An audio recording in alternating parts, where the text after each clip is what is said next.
Bienvenue dans le podcast La croisée des chemins à la croisée de la science et de l'invisible.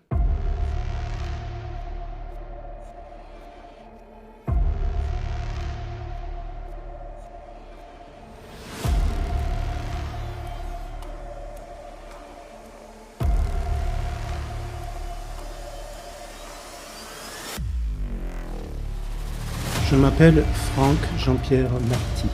Je suis thérapeute, géobiologue, auteur et chercheur dans l'âme. Je vais, à travers ces podcasts, vous expliquer les liens que j'ai pu tisser entre la science et l'invisible. Dans ce bonus, je veux revenir sur les états cérébraux. Pour cela, vous pouvez poursuivre la page 123 du livre Science et conscience de l'invisible ou revoir la vidéo de l'épisode 15.3. Ce document montre bien des états cérébraux. Selon moi, les états cérébraux ne sont pas des états de conscience modifiés, mais juste un état d'activité cérébrale. Les états cérébraux peuvent être des facilitateurs d'états de conscience modifiés. Ce ne sont pas les états cérébraux qui font l'expérience des états modifiés de conscience. Ce qui fait l'expérience, c'est l'ouverture du niveau de conscience de la personne. Je vous renvoie à l'épisode 11 et le champ d'information qui sert de support à l'expérience. Je reviens à la page 123 du livre. En bas de la page, on a le mode delta. C'est le mode sommeil profond, rêve lucide, somnambulisme. Dans ce mode, le cerveau gauche est à l'arrêt. Seul le cerveau droit est en action. Il n'y a plus de conscience de l'ici et maintenant et du corps. Le corps et le cerveau gauche sont endormis. Le cerveau droit peut recevoir les informations subtiles de son environnement. La plage de fréquence de réceptivité du cerveau droit est fixée par le niveau d'ouverture de conscience dans la temporalité. Je vous renvoie au bonus de l'épisode 11. C'est dans ce mode que j'ai fait mes premiers voyages. Je passais d'un mode bêta à delta d'un coup, du mode conscience de soi au mode rêve lucide. Je me positionne au bas de la page 123, mode delta. En remontant dans la page, on a le mode θ, puis le mode alpha. À mesure que l'on remonte, on voit que le cerveau gauche reprend de l'activité. La conscience corporelle augmente ainsi que la présence à l'ici et maintenant. Le mode bêta est le mode de notre vie courante. Le cerveau gauche en suractivité par rapport au cerveau droit. Le mode gamma est un mode spécial d'hyperactivité des deux cerveaux.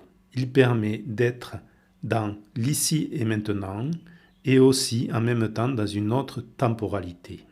Comme vous le verrez dans l'épisode 15.4, j'ai vécu dans ce mode pendant plusieurs mois. C'est très déstabilisant. C'est souvent le mode des personnes qui ont vécu des expériences de mort imminente. Dans ces espaces, je dis ces espaces car on est dans deux temporalités en même temps. Il devient très difficile de rester dans une vision ancrée et pragmatique. Très souvent, les personnes qui sont dans ce mode sont dans une spiritualité non alignée, car ils ne savent plus faire la différence entre le vécu de l'ici et maintenant et l'autre temporalité. L'utilisation des substances, plantes et champignons permettent juste d'obliger le cerveau à passer en mode alpha.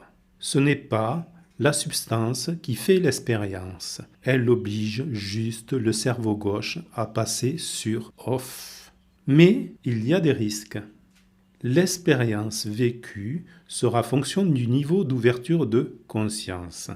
Je suis la preuve, et mes stagiaires aussi, qu'il est possible de faire des expériences sans substance. C'est même préférable.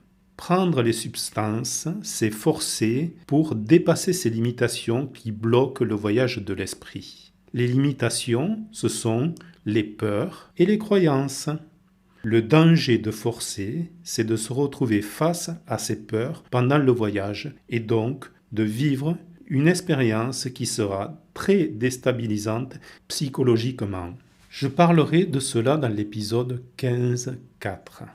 Avec ou sans substance, l'important c'est d'éviter de faire les expériences seul et surtout de bien choisir la personne qui vous accompagne. L'accompagnant doit être capable de venir vous chercher ou vous rassurer dans votre voyage. Il doit avoir la capacité de voyager dans votre voyage. Régulièrement, je fais des week-ends de pratique sans substance, ouverts aux débutants. Le prochain week-end de pratique est le 13 et 14 septembre 2025. Ce bonus est terminé. Si vous aimez mon travail, vous pouvez le partager sur vos réseaux pour le faire connaître. Abonnez-vous et activez la cloche pour ne rien manquer. Je vous retrouve dans quelques jours pour la suite de cet épisode.